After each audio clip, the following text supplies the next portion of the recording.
You have to do revolution hmm ಅಂತ ಹೇಳಿ. So ಅವನ್ ರೆವಲ್ಯೂಷನ್ ಮಾಡ್ದ, ಶಾ ಓಡೋದ, ಅವೆಲ್ಲ ಆಯ್ತು. ಈಗ ಅವನು ರಿಫ್ಯೂಸ್ ಟು ಗಿವ್. ಹ್ಮ್ ಆಮೇಲೆ ಅದನ್ನ ಇಂಪ್ರೂವ್ ಮಾಡಿದ್ರು. ಓಕೆ ಹೌ ಡಿಸೈನ್ ಇಂಪ್ರೂವ್ ಮಾಡಿ ಈಗ ಏನ್ ಯಾವ ಒನ್ ಆಫ್ ದ ರೀಸನ್ ಯಾಕೆ ಅಟ್ಯಾಕ್ ಮಾಡಿದ್ರು ಅಂದ್ರೆ ಅವ್ರ ನ್ಯೂಕ್ಲಿಯರ್ ವೆಪನ್ ರೆಡಿ ಹ್ಮ್ ಮಾಡ್ಕೊಂಡಿದ್ದಾರಾ ಅಂತ. ಓಕೆ ಹಾ, ಸರ್, ಈಗ so ಇನ್ನೊಂದು ಅದು ಪ್ರಶ್ನೆ. main reason. ಈಗಷ್ಟೇ ಕ್ಯಾಮೆರಾ ಮುಂದೆ ಕಾಣಿಸಿಕೊಳ್ಳದೆ ಮುಜ್ತಬಾ ಖಮೇನಿ ಜೋರಾಗಿ ಒಂದು ವಿಷಯ ಹೇಳಿದ್ದಾರೆ. ನಾವು ಅಮೆರಿಕ ಮೇಲೆ ಕಂಟ್ರೋಲ್ ತೆಗೆದುಕೊಳ್ಳಬೇಕು ಅಂತ ಹೇಳಿದ್ರೆ ನಾವು ಹೊರ್ಮುಜ್ ಜಲಸಂಧಿಯನ್ನು ಮುಚ್ಚಲೇಬೇಕು. ಇದರಲ್ಲಿ ಮುಜ್ತಬಾ ಕಾಣಿಸ್ಕೊಂಡಿಲ್ಲ. ಇಸ್ರೇಲೋ ಅಥವಾ ಅಮೆರಿಕನೋ ಮಾಡಿದಂತಹ ದಾಳಿಯಲ್ಲಿ ಮುಜ್ತಬಾನಿಗೆ ಪೆಟ್ಟಾಗಿದೆ ಅಂತ ಕೂಡ ಒಂದು ಮಾಹಿತಿ ಇದೆ. ಅದು ಪೆಟ್ಟಾಗಿದೆ ಅನ್ನೋ ಕಾರಣಕ್ಕೆ ಅವರು ಕ್ಯಾಮ್ರಾ ಮುಂದೆ ಬರ್ತಾ ಇಲ್ವೋ, ಅಥವಾ ತಮ್ಮ ಇರುವಿಕೆಯ ಸ್ಥಳ ಅಮೆರಿಕಕ್ಕೋ ಇಸ್ರೇಲ್ಗೋ ಗೊತ್ತಾಗುತ್ತೆ ಅನ್ನೋ ಕಾರಣಕ್ಕೆ ಬಂದಿಲ್ವೋ ಗೊತ್ತಿಲ್ಲ. ಅವರ ಒಂದು ಭಾಷಣವನ್ನು ಇರಾನ್ನಲ್ಲಿ ಒಬ್ಬರು ಆ್ಯಂಕರು ಜೋರಾಗಿ ಓದಿದ್ದಾರೆ. ಹೊರ್ಮುಜ್ ಜಲಸಂಧಿ ನಾವು ಮುಚ್ಚಲೇಬೇಕು ಅಂಥೇಳಿ, ಇದರಿಂದ ಅಮೆರಿಕಕ್ಕೆ ಪೆಟ್ಕೊಡಬಹುದು ಅಂಥೇಳಿ. ಇದು ಸಾಧ್ಯ ಇದೆಯಾ?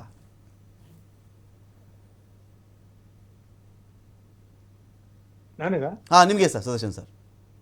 ಹಾ, ನೋಡಿ, ಅವ್ರ ಕಡೆಯಿಂದ ಏನೇನ್ ಹೇಳಿಕೆ ಬರುತ್ತೆ ಹ್ಮ್ ಅವೆಲ್ಲ ಅಟರೆನ್ಸಸ್ ಅಥವಾ ಎಮೋಷನಲ್ ಔಟ್ಬಸ್ಟ್ ಅಂತ ಏನ್ ಹೇಳ್ತೀವಲ್ಲ, ಹ್ಮ್ ಇದು ಹ್ಮ್ ಬಹುಶಃ ಇದು ಕ್ಯಾಟ್ ಅಂಡ್ ಮೌಸ್ ಚೇಸ್. ಅಂದ್ರೆ ಹಾವು ಮುಂಗ್ಸಿ ಹ್ಮ್ ಜಗಳವೇ. ಒಂದ್ಸರಿ ಹಾವು ಮೇಲೆ ಬಂದ್ರೆ ಮುಂಗ್ಸಿ. So they will find out hmm ಈ ಜಲಬಾಂಬುಗಳನ್ನ ಏನ್ ಇಟ್ಟಿದ್ದಾರೆ ಹ್ಮ್ ಅವನ್ನ ಹೇಗೆ ನ್ಯೂಟ್ರಲೈಸ್ ಮಾಡ್ಬೇಕು ಅಂತ ಒಂದು ಟ್ಯಾಕ್ಟಿಕ್. ಅದೇನ್ ದೊಡ್ಡ ಟ್ಯಾಕ್ಟಿಕ್ ಅಲ್ಲ, okay it is A normal naval ಯುದ್ಧ ಅದು. ಓಕೆ ಸೊ ಅದು ನಡಿಬಹುದು, ನಡೆಯೋಕೆ ಒಂದಿಷ್ಟು ಸಮಯ ಆಗ್ಬಹುದು, ಒಂದಿಷ್ಟು ಕಷ್ಟ ನಷ್ಟಗಳು ಆಗ್ಬಹುದು.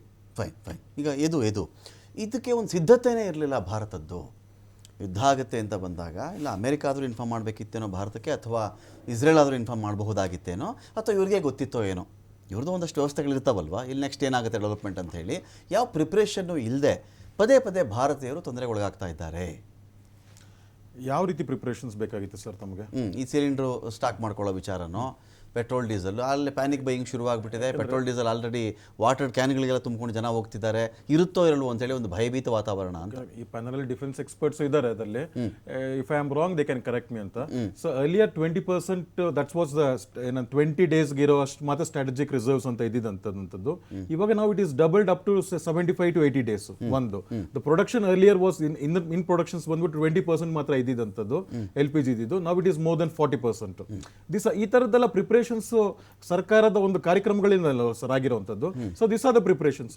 ಮತ್ತೆ ಇಷ್ಟೆಲ್ಲ ಪ್ರಿಪರೇಷನ್ಸ್ ಆಗಿರ್ಬೇಕಾದ್ರೆ more than 1 crore people are safe in the areas where ಇಲ್ಲಿ ಯುದ್ಧ ನಡೆಯೋ ಸ್ಥಳದಲ್ಲಿ ಸುಮಾರು ಜನ ವಾಪಸ್ ಬಂದಿರೋಂಥದ್ದು.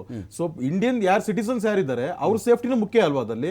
ನಮ್ಮ ಒಂದು ಡಿಪ್ಲೊಮಸಿಯಿಂದ ತಾನೆ ಅದನ್ನು ಆಗಿರುವಂತದ್ದು. ಪೀಪಲ್ ಆರ್ ಸೇಫ್ ಅಲ್ವಾ ಅದಲ್ಲಿ. ಅಮೆರಿಕನ್ ಎಂಬಸೀಸ್ ನ ಹೊಡಿತಾ ಇದ್ದಾರೆ ಹೊರತು ವೇರ್ ದ ಸೆಟ್ಲರ್ಸ್ ಆಗಿರ್ಬೋದು, ಬೇರೆ ಇದಾಗಿರ್ಬೋದು, ಅನ್ಯ ದೇಶದ ಅವ್ರ ಮೇಲೆ ದಾಳಿ ಮಾಡ್ತಾ ಇಲ್ವಲ್ಲ. So this are the ಸೆಟ್ಲರ್ಸ್.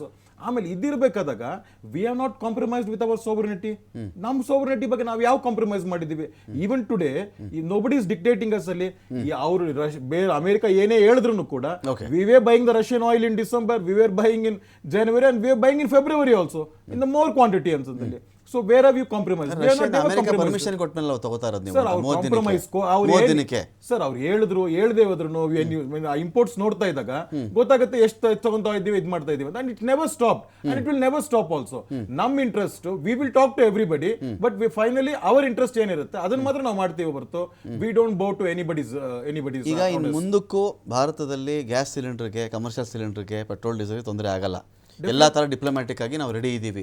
Sovereign ಕಂಟ್ರಿಯಾಗಿ ನಮ್ಮ ರಾಜತಾಂತ್ರಿಕ ಗೆಲುವಿನ ಮೂಲಕವಾಗಿ ನಮ್ಮ ಭಾರತೀಯರು ಯಾರಿಗೂ ತೊಂದರೆ ಆಗಲ್ಲ ಸರ್. ಈ ತರದ ತೊಂದರೆಗಳು ಹಲವಾರು ಬೇರೆ ಬೇರೆ ರೀತಿಯಲ್ಲಿ ಆಗಿದೆ ಸರ್. ಅದಲ್ಲಿ ಕೋವಿಡ್ ಸಂದರ್ಭದಲ್ಲೂ ಕೂಡ ಅದು ಜೀವ ರಕ್ಷಣೆ ಅದನ್ನು ಕೂಡ ದೇಶ ಮುಂದೋಡ್ಕೊಂಡು ಬಂದಿದೆ. ಅದಲ್ಲಿ ಇದು this will also sale through. ಎಲ್ಲ ಸಮಸ್ಯೆನ ದೇಶ ದಾಟ್ಕೊಳ್ಳುತ್ತೀರಿ.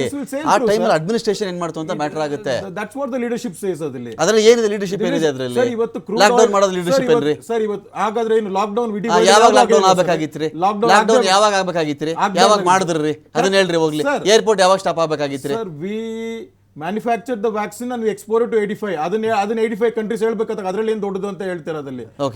Means that's what India is capable of ಅದಲ್ವಾ. ಬೇರೆ ದೇಶದ ಮೇಲೆ ಡಿಪೆಂಡ್ ಆಗಿಲ್ಲ ಅಲ್ವಾ ಅದಲ್ಲಿ. ಸೊ ಆ ತರ ಇರ್ಬೇಕಾದಾಗ ನಮ್ ಸೋವರ್ಟಿ ನಾವು ರೆಸ್ಪೆಕ್ಟ್ ಮಾಡ್ಕೊಂಡು ನಾವು ಮೂವ್ ಮಾಡ್ತಾ ಇರ್ಬೇಕಾದಾಗ ಯಾವ ಕಾಲದಲ್ಲಿ ವ್ಯಾಕ್ಸಿನ್ ಕಂಡಿಡ್ದಿರಲಿಲ್ಲ ಅಂತಾರಿ? ಪೋಲಿಯೋಗೂ ನಮ್ ದೇಶದಲ್ಲಿ ಅಲ್ವೇನ್ರಿ? ಪೋಲಿಯೋ ನಮ್ ದೇಶದಲ್ಲಿ ಕೊಟ್ಟಿರೋದಲ್ವೇನ್ರಿ? ಬಂದಾಗ ಏನಾಯ್ತು ಸರ್? ಅದು ಆಗಿದ್ದು ಯಾವಾಗ, ಬಂದಿದ್ದು ಯಾವಾಗ ಸರ್? ಸಿಡುಬು ನಿರ್ಮೂಲನೆ ಆಗಿದ್ದು ನಮ್ಮಲ್ಲೇ ಅಲ್ವೇನ್ರಿ? ಈಗ ಆಯ್ತು, ಈಗ ಕೊಡ್ತಾ ಇದ್ದಾರೆ ಅಂದ್ರೆ ಹೆಂಗಾಗ್ಬಿಟ್ಟಿದೆ ಗೊತ್ತಾ, ಏನೋ ಎಲ್ಲ ನೆನ್ನೆ ಬಂದ್ಬಿಡ್ತು ಮೊನ್ನೆ ಬಂದ್ಬಿಡ್ತು ಅಂತ ಹೇಳಿ. ನಿಜಾನೇನ್ರಿ ಅದು? ಇದು ಸರ್, ನಿಜಾನ ಹೋಗ್ಲಿ. ಯಾಕೆ ನೀವು ತಿಳ್ಕೊಂತೀರಾ ಸರ್ ಅದನ್ನ? Okay, ಹಾ. ಸರ್ ನಾನು ಹೇಳೋದೇನು ಗೊತ್ತಾ, ಈಗ ಏನು ಮಾಡ್ತಾರೆ, ಈಗ ಸಪೋಸ್ ಒಂದು ಉದಾಹರಣೆಗೆ ಹೇಳ್ತೀನಿ. ಒಂದು 18 ಕೋಟಿ ಗ್ಯಾಸ್ ಸಂಪರ್ಕ ಆಯಿತು ಅಂದ್ಕೊಳ್ಳಿ ಯಾರ್ದೋ ಒಂದು ಪೀರಿಯಡಲ್ಲಿ. ಅದೊಂದು 32 ಕೋಟಿಗೋ 35 ಕೋಟಿಗೋ ಆಗುತ್ತೆ. ಸಡನ್ನಾಗಿ ಕ್ಲೈಮ್ ಏನು ಬರುತ್ತೆ ಗೊತ್ತಾ? ರೀ ಬರೀ 18 ಕೋಟಿ ರೀ ಗ್ಯಾಸ್ ಕನೆಕ್ಷನ್ಸ್ ಇದ್ದಿದ್ದು, ಈಗ ನೋಡ್ರಿ 36 ಕೋಟಿ ಆಗಿದೆ, ಎಷ್ಟು ಜನ ರೀ ಅಂತ. ಇದಕ್ಕೆ ಮುಂಚೆ ಕಾಲ ನಾವು ಮಾತಾಡೋದಾದರೆ ಆ ಗೌರ್ಮೆಂಟು ಕೇಳ್ಕೊಬೋದು, ರೀ ಎಲ್ಲ ಸೌದೆಯಲ್ಲಿ ಅಡುಗೆ ಮಾಡ್ತಾಯಿದ್ರಿ, ನಾನು ಬಂದು ಸೀಮೆಎಣ್ಣೆ ಕೊಟ್ಟೆ ನಿಮಗೆ, ಸೀಮೆಎಣ್ಣೆ ಸ್ಟವ್ಗಳು